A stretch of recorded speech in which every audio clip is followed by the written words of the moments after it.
loving thyself. It's a powerful state of awareness, love. And love is something that we can either welcome within us, or we can essentially...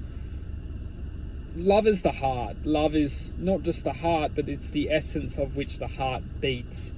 It's the essence of which the heart is concealing a frequency of greatness, of supremacy, of divinity. It's a quantum field of light, and whether we are accessing this higher realm of awareness, because essentially it is awareness. Love is awareness, and when we're harnessing it, we become very aware within a higher realm of compassion, feeling, devotion, trust. And when we disobey this, or when we take this for granted and we lose this, we feel a complete cut. Hence, what a lot of people have felt.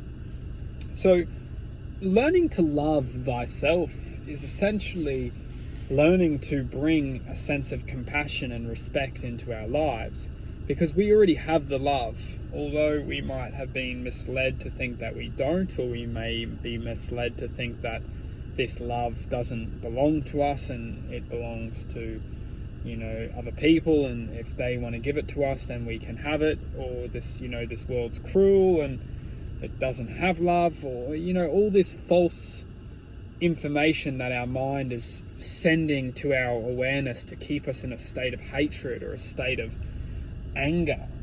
When we're just listening to the mind, we're always generally, unless connected to the heart in spirit, or living from the heart in spirit.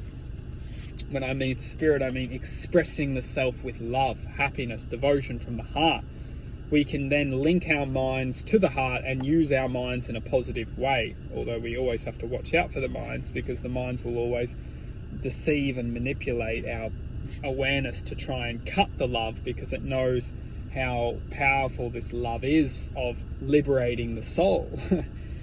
Now, if we don't have the love yet, it's very truthful to examine the mind and the headspace of the mind, and understand that the mind's job is to divide and conquer our awareness. The awareness is a free-flowing point of attention which exists infinitely, and we've been influenced within this world to believe and be deceived from the coding of the mind. The mind is very powerful. It's very extremely powerful. And it's not necessarily the mind's fault, although the surroundings that have inflicted the mind to deceive our true self can't be taken like it's just raw. How the mind can... It's essentially, the mind is the machine, and who's controlling the machine is the great question we need to ask. Are we in control of the machine, or is someone in control of the machine and trying to inflict all this anger and hatred into our and the awareness which we have is essentially the fuel for the machine. The awareness is our infinite fuel, our infinite potential, our infinite love.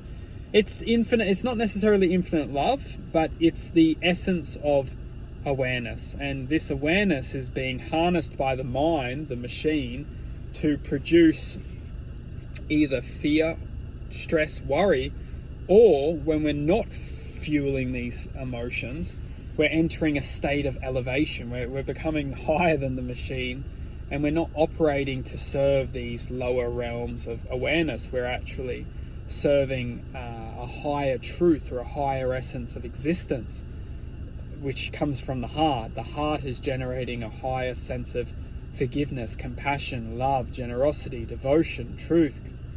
It's all these states of being which are much more true to the soul, or feeds the soul into a learning regime of love.